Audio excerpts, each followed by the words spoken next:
Hello everyone, welcome to the new episode of Power BI. Today we will learn how to use iterator function. So in iterator function we have sum x, average x, minimum x and maximum x.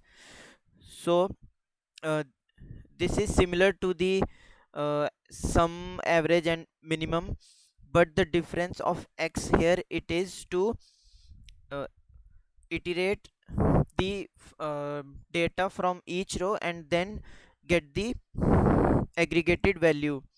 For example, in earlier sessions we have created one calculated column for incentive, and how we have used this incentive by having 1% of the sale value. So here we are using the calculated column for each row and then we are aggregating the value. Let us have this total sum of this incentive. Let us insert this card, and from the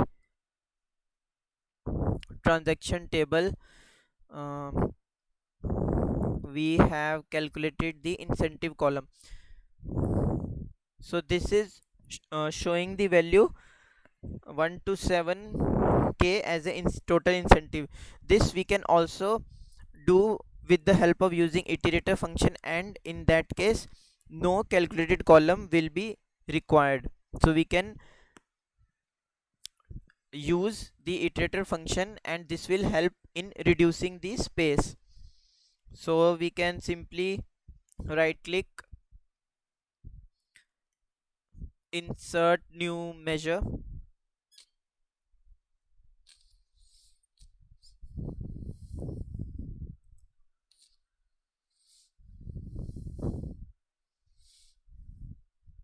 new measure is created. Now under the transaction table on right hand side you can see we can name it as total incentive iterator. Because we are using iterator function, we can name it as a iterator, so that we can easily identify when we are using this measure. The formula will be, or the syntax will be, sum x. Now it is asking for table, so from which table we want to use this iterator function. So we are using transaction table. So transaction table, and what expression we want, we want the 1% of sale value as a incentive. So sale is also in transaction table. So this sale, 1 second, yes. So sale from transaction table into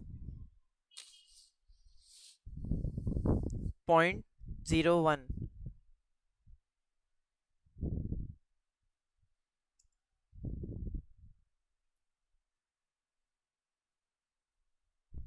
Let us now check whether this measure is also giving the same value what we have used with the help of a calculated column.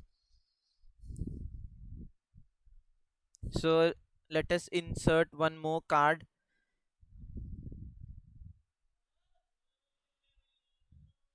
and uh, drag the new measure which we have created. Yes.